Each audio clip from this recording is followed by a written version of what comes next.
Selamat datang di Ruang Regulasi. Tempatnya kita ngobrolin aturan ASN dengan cara yang asik, bukan yang bikin pusing.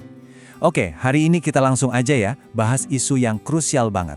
Gaji PPPK paruh waktu yang terasa nggak seimbang, yang akhirnya dapat sorotan tajam dari DPR. Bapak dan Ibu, jujur deh, siapa di sini yang statusnya paruh waktu tapi jam kerjanya dari pagi sampai sore? Sama persis kan kayak yang perlu waktu? Nah, ada kabar baik nih.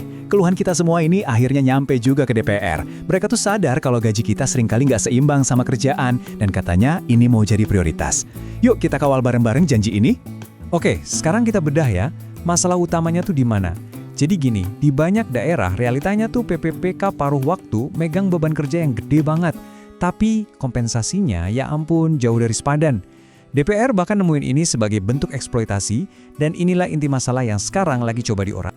Nah, coba deh lihat perbandingan yang jelas banget ini. Di satu sisi, beban kerjanya dibilang serupa, bahkan seringnya sih sama persis ya sama pegawai penuh waktu. Tapi di sisi lain, penghasilannya mentok di skema paruh waktu. Ini kan bukan cuma kerasa nggak adil ya, tapi ini tuh sebenarnya nabrak prinsip pengupahan yang layak sesuai amanat UU ASN 2023. Secara hukum loh, negara itu wajib nyediain anggaran yang pas sama beban kerja pegawainya. Setelah sekian lama jadi omongan di lapangan, akhirnya isu ini nyampe juga ke kuping para wakil rakyat kita. DPR RI secara resmi udah nyuarain keprihatinan mereka. Dan gak cuma itu ya, mereka juga menekan pemerintah buat segera mindahin PPPK paruh waktu ke kuota penuh waktu. Jadi ini bukan wacana lagi ya, ini udah masuk agenda prioritas.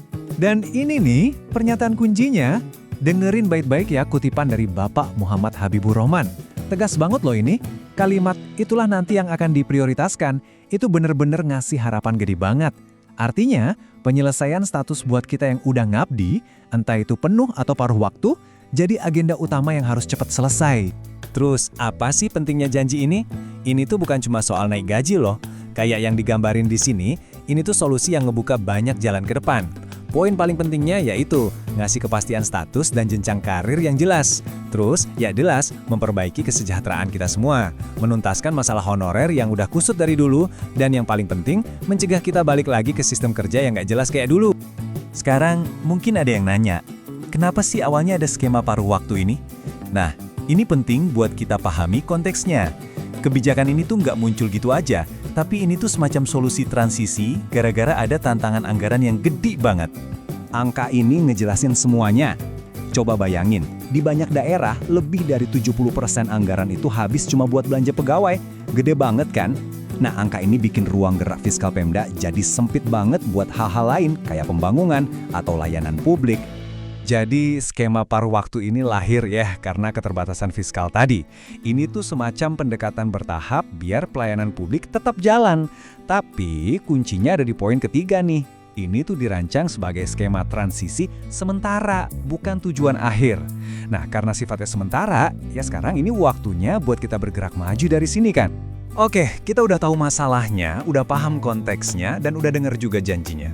Pertanyaan paling penting sekarang, gimana caranya kita ngawal janji ini biar jadi kenyataan?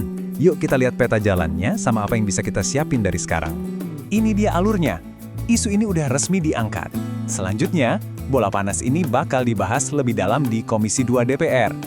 Prosesnya nanti bakal melibatkan banyak pihak. Ada koordinasi sama Kemenpan RB, BKN, Kemendagri, sama Pemda juga. Tujuannya apa? Biar kebijakannya nanti seragam, adil, dan bisa diterapin di seluruh Indonesia. Terus apa yang bisa kita lakuin? Ada dua hal konkret nih. Pertama, dan ini penting banget, tolong tetap dokumentasikan setiap pekerjaan Bapak dan Ibu sebagai bukti kinerja. Ini bakal jadi senjata kuat pas evaluasi kenaikan status nanti.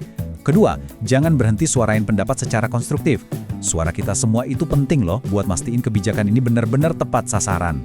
Nah, sebagai penutup, kami pengen dengar langsung dari Anda semua. Coba deh, tulis di kolom komentar ya. Dengan beban kerja Anda sekarang, kira-kira berapa sih gaji yang menurut Anda paling layak untuk posisi Anda?